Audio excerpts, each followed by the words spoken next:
Olá, estou representando os alunos da Universidade Paulista do estágio de Saúde Coletiva do curso de Fisioterapia. Sejam bem-vindos ao nosso vídeo sobre as orientações para os idosos portadores de Covid-19 e instituição de longa permanência para idosos. Em 1965, o coronavírus foi nomeado e atualmente ocasionou a doença do Covid-19. Essa doença é responsável por infecções respiratórias que podem se agravar em idosos com idade superior a 60 anos. Na China, em dezembro de 2019, foi detectado o primeiro caso dessa doença. Os idosos são considerados caso de risco devido suas alterações fisiológicas, pelo alto nível de mortalidade com a contaminação e por, na maioria, serem portadores de doenças crônicas, como diabetes e pressão alta. Sobre a transmissão, ela se dá através da tosse, do espirro, da fala e do contato direto com pessoas ou coisas infectadas. Aqui nós temos uma tabela para a diferenciação dos sintomas do Covid-19 e da gripe. A febre e a tosse são comuns nos dois casos.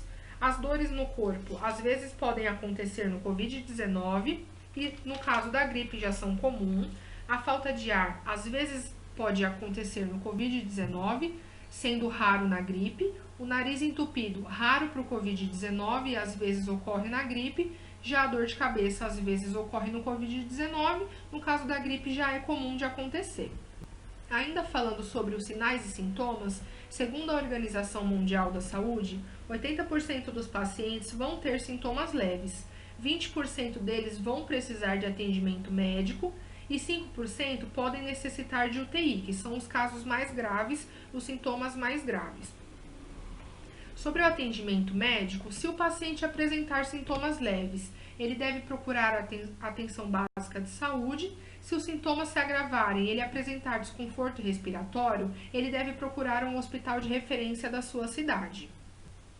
Sobre os fatores que contribuem para a propagação do Covid-19 nas instituições. Dentre elas, funcionários que estejam contaminados e assintomáticos, a falta de testes e a falta de atenção nos sintomas da doença. Sobre a prevenção do Covid-19, as medidas gerais de prevenção: lavar sempre as mãos com água e sabão, usar álcool em gel a 70% e nunca tocar no rosto. Devemos realizar etiqueta respiratória, evitar o contato físico e evitar também o uso de adornos na rua, os cabelos manter sempre presos e a higiene do celular. Também deve ser realizado evitar a aglomeração, mantendo sempre 1 metro de distância de uma pessoa para outra e evitar compartilhar objetos pessoais, como copos, talheres, pratos e toalhas. Sobre a vacinação, deve sempre confirmar que os funcionários da instituição estejam devidamente vacinados de síndromes gripais para facilitar o diagnóstico do Covid-19. Sempre certificar que os funcionários estão tomando os devidos cuidados de higiene antes de entrar na instituição de longa permanência e responsabilizar um funcionário para realizar a triagem da aferição de febre, sempre evitando a aglomeração e sempre mantendo o distanciamento e disponibilizando lavatório com água e sabão ou álcool a gel 70%. Os funcionários devem realizar a higiene antes do início do expediente na instituição de longa permanência. Sobre as preocupações dos profissionais da saúde durante a jornada de trabalho. Sempre utilizar os EPIs de segurança, sempre realizar a higiene das mãos e a higiene dos equipamentos de trabalho. Sobre o ambiente da instituição de longa permanência, manter as lixeiras em local estratégico para descarte seguro dos EPIs e manter os ambientes arejados para a circulação do ar e disponibilizar álcool em gel para uso frequente. Ainda sobre os ambientes da instituição de longa permanência, intensificar a limpeza do ambiente, das camas, das cadeiras, das maçanetas, tudo que for de uso coletivo, como por exemplo o banheiro, prestando atenção aos vasos sanitários, aos acionadores de descarga, às pias, às torneiras e os dormitórios. Os idosos, eles devem colaborar e manter o distanciamento, evitar as aglomerações e não guardar seus travesseiros e cobertas para que esses possam ser arejados. Os idosos não devem compartilhar os seus dispositivos auxiliares e eles devem realizar a higiene dos mesmos após o uso. Sobre os objetos pessoais, eles não devem ser compartilhados, pois aumentam o risco de contaminação, sendo esses cortadores de unhas, alicates de cutícula, aparelhos de barbear, os pratos, os copos, os talheres, as toalhas, as roupas de cama, canetas, celulares, pentes, escova de cabelo, alimentos, a boneca e entre outros. Sobre a visita aos idosos, devem se suspender temporariamente, incentivar as conversas via vídeo chamada quando possível. E se o idoso precisar receber uma visita, manter o distanciamento de pelo menos 1 metro, não permitir visitas com qualquer sintoma previsto, realizar higiene e o uso de EPI enquanto estiver na instituição de longa permanência. Sobre o manejo de casos suspeitos e confirmados com Covid-19 na instituição.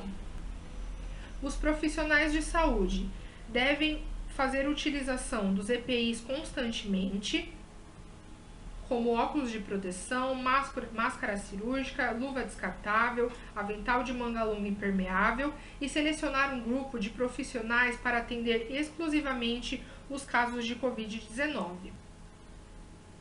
Os idosos que estiverem com diagnóstico ou suspeita devem permanecer em quarto separado, bem ventilado e, quando necessitar frequentar ambientes comuns a outros residentes, devem utilizar máscara, higienizar bem as mãos e manter distanciamento de 1 a 2 metros.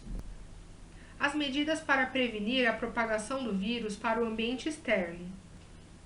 Os profissionais não devem sair com a roupa que utilizaram na instituição de longa permanência, eles devem tomar banho antes de sair da instituição e seguir as orientações destinadas.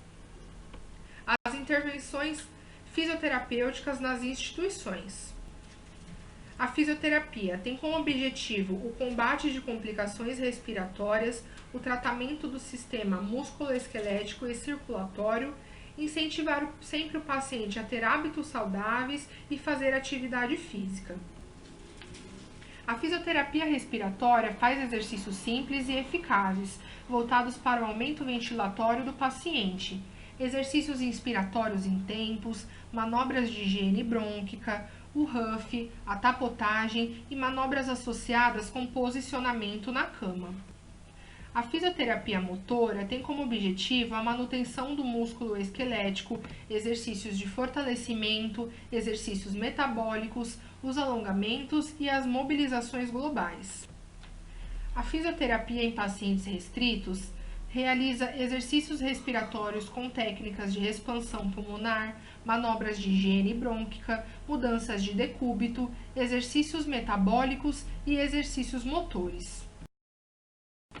Aqui nós temos os colaboradores.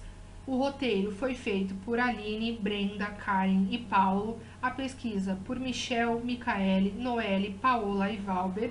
Os slides por Ana Flávia, Ana Mota e Gabriela. O vídeo por Giovana. Os orientadores são Estela Pellegrini e Patrícia Alfredo. O auxiliar de coordenação, Thelma Di Pietro. E o coordenador geral, Cristiano Baldan. Agradecemos a sua atenção até aqui.